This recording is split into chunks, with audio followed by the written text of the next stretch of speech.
Good morning, everyone. My name is Matthew Gagliotti, and I'm the head of the Justice Department's Criminal Division.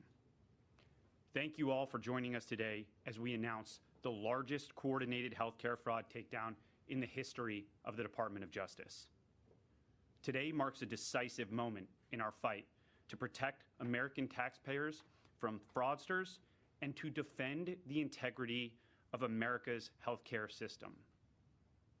We are announcing today charges against 324 defendants for their alleged participation in healthcare fraud schemes involving approximately $14.6 billion in false claims submitted to Medicare, Medicaid, and other healthcare programs. In a takedown this large, I can't possibly describe all of the work that went into dismantling each scheme, but there are 4 key points that bear emphasizing. First, let me be clear about what these healthcare fraud schemes mean for every hardworking American family. These criminals didn't just steal someone else's money. They stole from you. Every fraudulent claim, every fake billing, every kickback scheme represents money taken directly from the pockets of American taxpayers who fund these essential programs through their hard work and sacrifice. And when criminals defraud these programs, they're not just committing theft. They're driving up our national deficit and threatening the long-term viability of healthcare for seniors, disabled Americans, and our most vulnerable citizens. This enforcement action involves the seizure of cash, as well as luxury vehicles and properties, returning real money to American taxpayers and to our government healthcare programs. Second, we are seeing a disturbing trend of transnational criminal organizations engaging in increasingly sophisticated and complex criminal schemes that defraud the American healthcare system. As part of this takedown, we've identified and charged defendants operating from Russia, Eastern Europe, Pakistan, and other foreign countries.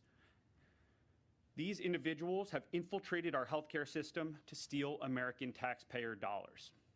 As just one example, we dismantled a scheme involving a sophisticated operation run from Russia and Eastern Europe that strategically bought dozens of medical supply companies in the United States and submitted more than $10 billion in fraudulent healthcare claims to Medicare.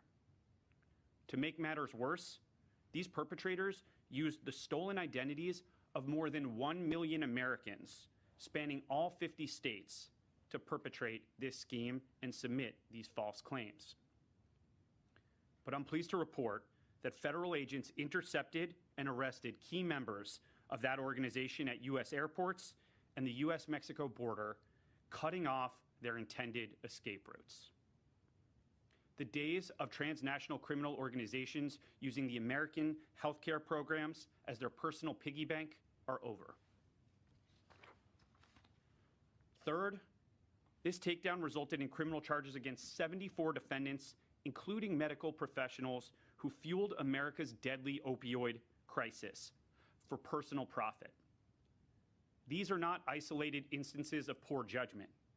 These are calculated schemes designed to exploit Americans struggling with addiction while enriching the very people who were duty-bound to help them heal. We charged pill mill operators who prescribed unnecessary opioids. We dismantled networks of corrupt pharmacies that existed solely to distribute drugs to addicts and dealers, feeding the addiction crisis that has devastated so many American communities. This is not healthcare. It is a staggering breach of trust. And under my leadership, the Criminal Division will prosecute these criminals as aggressively as we would any drug dealer, because that's exactly what they are. Fourth, many of the defendants charged as part of this takedown specifically targeted our most vulnerable citizens, elderly Americans in nursing homes, individuals with disabilities, those battling serious illnesses, and more.